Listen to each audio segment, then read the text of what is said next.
Innal hamdalillah nahmaduhu wa nasta'inuhu wa nastaghfiruh wa na'udzu billahi min shururi anfusina wa min sayyiati a'malina man yahdihillahu fala mudilla lahu wa man yudlil fala hadiya lahu asyhadu an la ilaha illallah wa asyhadu anna muhammadan 'abduhu wa rasuluh Allahumma salli ala Muhammad wa ala alihi wa ashabihi wa man tabi'ahum bi ihsanin ila yaumiddin. A'udzu billahi minasy syaithanir rajim. Ya ayyuhalladzina amanu taqullaha haqqa tuqatih wa la tamutunna illa wa antum muslimun. Ya ayyuhalladzina amanu taqullaha wa qulu qawlan sadida yuslih lakum a'malakum wa yaghfir lakum dhunubakum wa man yuti'illaha wa rasulahu faqad faza fawzan 'azima. Usikum nafsi bittaqwallah amma ba'du. Hadirin sidang Jumat yang dirahmati Allah Subhanahu wa taala, pertama-tama marilah kita yang hadir di tempat yang mulia ini bersama-sama meningkatkan keimanan dan ketakwaan kita kepada Allah Subhanahu wa taala, dan bersama pula kita meningkatkan kualitas ibadah kita kepada Allah Subhanahu wa taala, agar Allah Subhanahu wa taala senantiasa memberikan kita keberkahan dunia dan akhirat. Hadirin sidang Jumat yang dirahmati Allah Subhanahu wa taala, Allah menyampaikan dalam firman-Nya Quran surah Asy-Syura ayat 20, A'udzubillahi minasyaitonir rajim. Man kana yuridu harthal akhirah nazid lahu fi harthihi wa man kana yuridu harthad dunya nu'tihi minha wa ma lahu fil akhirati min nasib. Allah Subhanahu wa taala menyampaikan, barang siapa yang menghendaki keuntungan akhirat, kata Allah Subhanahu wa taala, maka akan kami tambahkan baginya keuntungan itu. Dan barang siapa menghendaki keuntungan dunia, maka akan kami berikan tetapi hanya sebagian yang dari keuntungan dunia, dan mereka tidak mendapatkan apa-apa di akhirat. Hadirin sidang Jumat yang dirahmati Allah Subhanahu wa taala, ayat ini menjelaskan kepada kita bahwa inilah pilihan buat kita sebagai hamba Allah Subhanahu wa taala. Kita mau meraih keuntungan yang hanya ada di dunia, atau kita ingin meraih keuntungan nanti kelak di akhirat. Ini pilihan buat kita. Tetapi ayat ini menjelaskan dengan tegas bahwa ketika kita sebagai hamba Allah Subhanahu wa taala ingin meraih akhiratnya Allah, janji Allah, Allah akan tambahkan keuntungan itu baginya. Maka penjelasan dari mufassir, dari tafsir Ibnu Katsir menjelaskan adalah ketika hamba Allah Subhanahu wa taala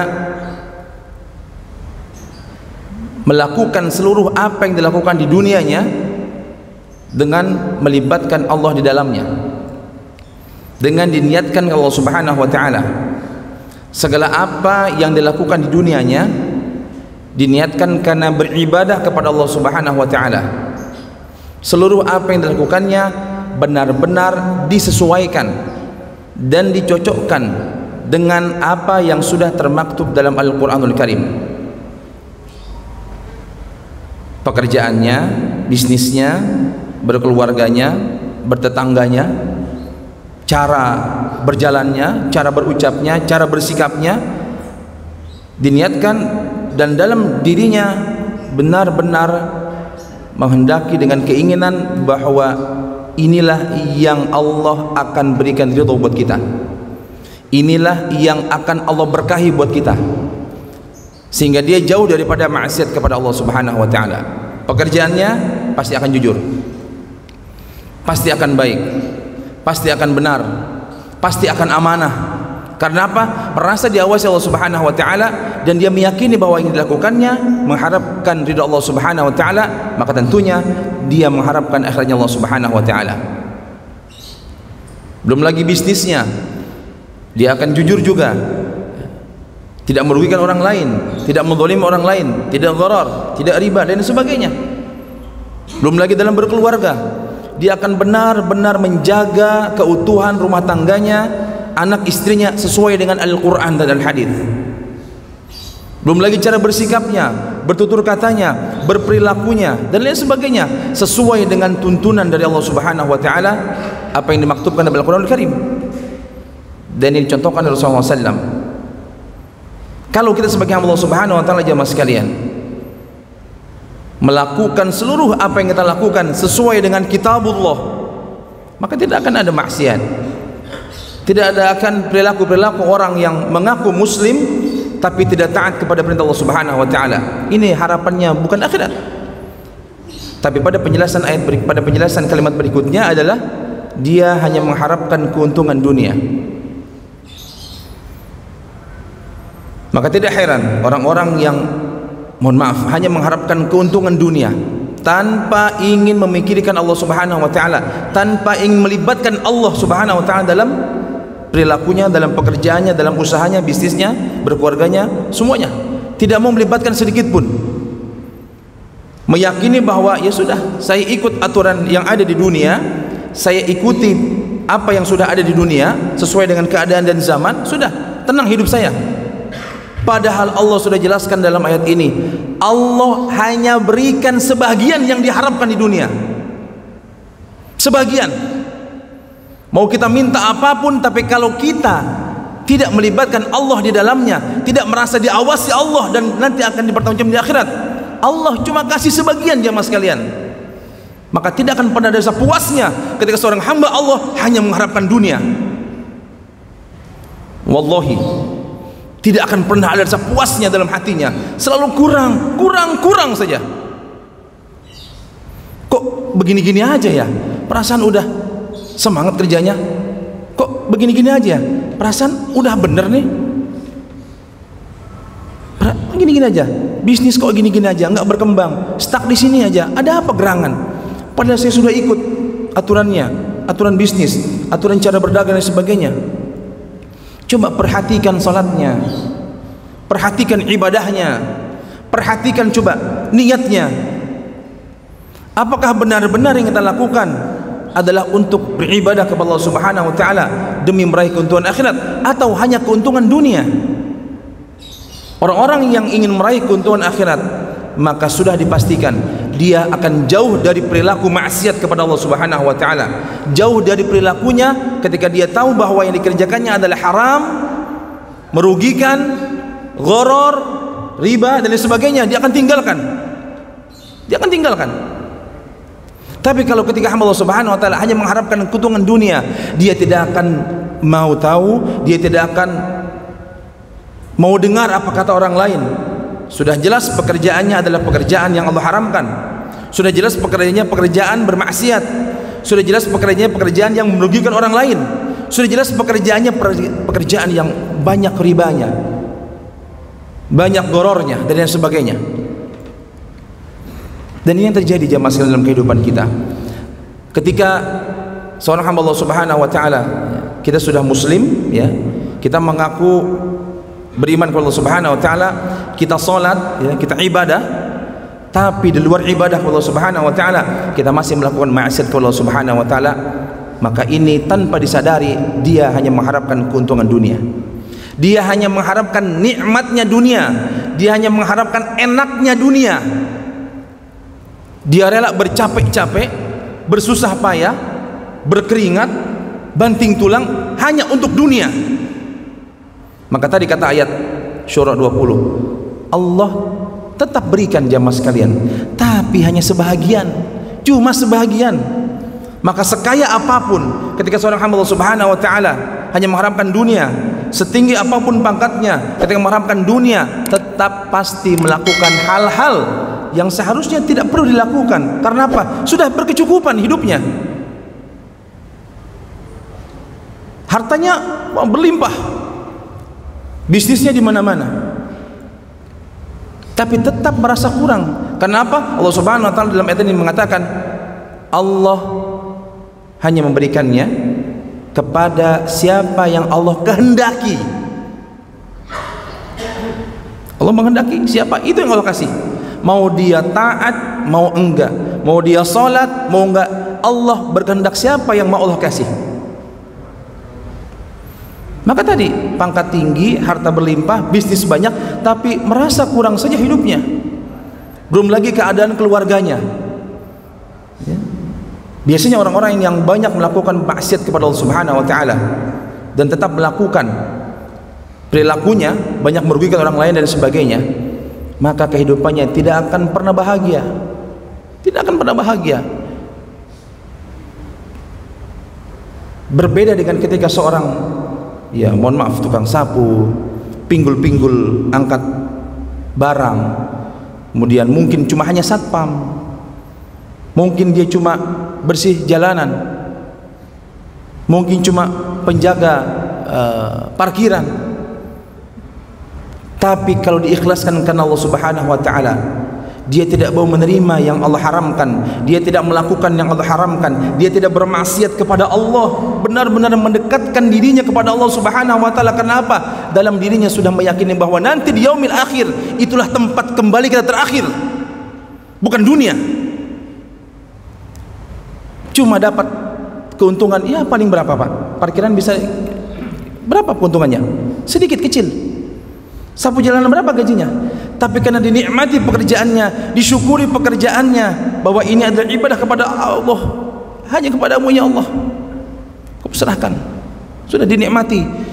Masya Allah, anaknya bisa lulus kuliah, anaknya bisa sukses, kehidupannya berkecukupan, tidak pernah menyesali. Adapun mungkin sahabat kita yang lain yang sama profesi seperti itu, yang mungkin merasa masih kurang, bisa jadi dia hanya mengharapkan terus keuntungan dunia. Kenapa saya kerja gini kok hasilnya cuma segini? Kalau hanya itu yang diharapkan, tidak akan pernah puas. Karena apa yang Allah kasih itu sebagian. Maka orang yang tidak mendekatkan dirinya kepada Allah, tidak melibatkan pekerjaannya, amalnya untuk Allah Subhanahu wa taala, mau dia kerjaannya tinggi atau rendah, tetap Allah akan kasih atau Allah tidak kasih. Kalaupun Allah kasih, sebagian. Kalaupun Allah tidak kasih, berarti dia punya dua kerugian. Kerugian di dunia tidak Allah kasih, dan nanti kerugian di akhirat tidak Allah kasih juga. Ini yang sama-sama harusnya kita pahami.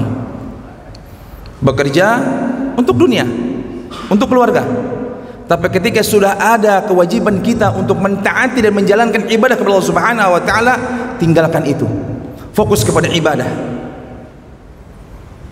Fokus kepada yaumil akhir. Harapan kita akhiratnya Allah. Maka mudah-mudahan pada bulan Ramadan ini bulan berkah, bulan maghfirah, bulan ampunan. Dulu atau mungkin sampai detik tadi kita masih bermaksiat kepada Allah, ya, sampai detik tadi kita masih merugikan orang lain, sampai detik tadi kita mungkin masih zalim sama orang lain, sampai detik tadi kita mungkin masih gharar pekerjaannya, riba pekerjaannya, tipu menipu pekerjaannya. Bertobatlah kepada Allah Subhanahu wa taala. Ini bulan ampunan jamaah sekalian, bulan ampunan.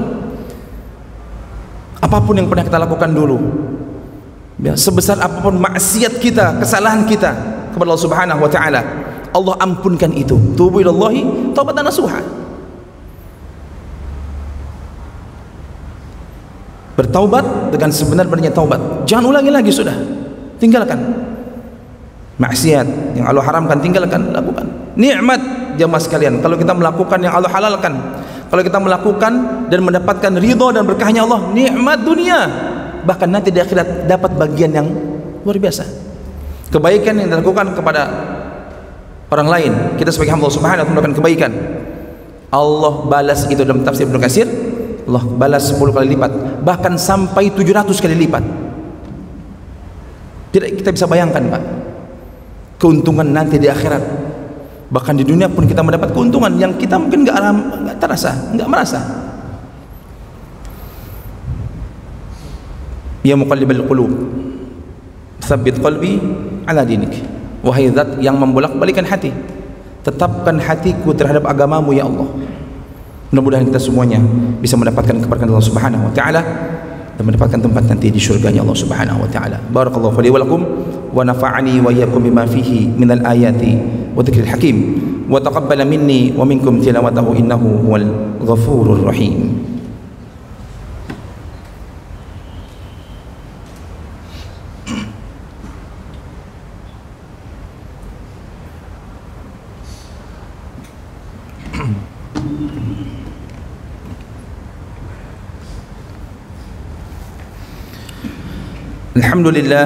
Alhamdulillah Rabbil Alamin.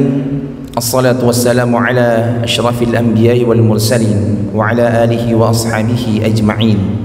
Asyhadu an la ilaha illallah wa asyhadu anna Muhammadan abduhu wa rasuluh. Allahumma salli ala Muhammad wa ala ali Muhammad kama sallaita ala Ibrahim wa ala ali Ibrahim wa barik ala Muhammad wa ala ali Muhammad kama barakta ala Ibrahim wa ala ali Ibrahim fil alamin innaka Hamidum Majid. Qala Allah Ta'ala fi kitabihi al-karim, a'udzu billahi minasy syaithanir rajim. Ya ayyuhalladzina amanu taqullaha haqqa tuqatih wa la tamutunna illa wa antum muslimun. Pada khutbah yang kedua ini saya menyampaikan firman Allah Subhanahu wa taala yang kita mungkin kenal dan masyhur, kita mungkin hafal juga. A'udzu billahi minasyaitonir rajim. Alhamdulillahilladzi anzala 'ala 'abdihi al-kitaba wa lam yaj'al lahu 'iwaja. Dalam surah Al-Kahf ayat 1 Allah menyampaikan Alhamdulillahilladzi anzala 'ala 'abdihi.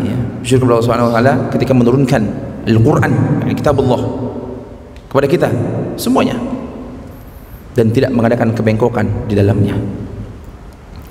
Maka kalau kita sebagai Allah Subhanahu wa taala benar-benar ingin hidup bahagia, ingin hidup tentram, sakinah, mawaddah, warahmah, tenang hidupnya, sakinah hidupnya, ya, mawaddah, cinta dengan penuh kecintaan antara kita dengan istri, kita dengan anak, dengan keluarga, rahmah, dapat berkahnya Allah, dapat rahmatnya Allah, turun rahmatnya Allah. Ikuti dan taati Al-Quranul Karim, bahagia hidupnya insyaAllah, nikmat hidupnya. Mudah-mudahan sekali kita semuanya insyaAllah akan bisa termasuk ke dalam hamba Allah yang mendapatkan syurganya Allah Jannatun Na'im. A'udzu billahi minasyaitonir rajim. Innallaha wa malaikatahu yusholluna 'alan nabi. Ya ayyuhalladzina amanu sallu 'alaihi wa sallimu taslima. Allahumma salli wa sallim wa barik 'ala Muhammad. Allahumma ighfir lil mu'minina wal mu'minat wal muslimina wal muslimat al ahya'i minhum wal amwat innaka sami'un qaribun mujibud da'wat wa ya qadiyal hajat. Rabbana afrigh 'alaina sabran wa thabbit aqdamana wansurna 'alal qaumil kafirin. Allahumma inna nas'aluka salamatan fid din wa 'afiyatan fil jasad wa ziyadatan fil ilmi wa barakatan fil rizqi wa taubatan qabla al maut wa rahmatan 'inda al maut wa maghfiratan ba'da al maut wa najatan minan nar wal 'afwa 'inda al hisab.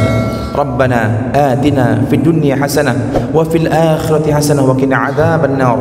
Subhana rabbika rabbil 'izzati 'amma yasifun wa salamun 'alal mursalin walhamdulillahi rabbil alamin. Ibadallah, innallaha ya'muru bil 'adli wal ihsan wa ita'i dzil qurba wa yanha 'anil fahsya'i wal munkari wal baghi ya'idukum la'allakum tadhakkarun. Fadhkuruni adhkurkum washkuru 'ala ni'amihi yazidkum wa la dzikrullahi akbar. Aqimus shalah.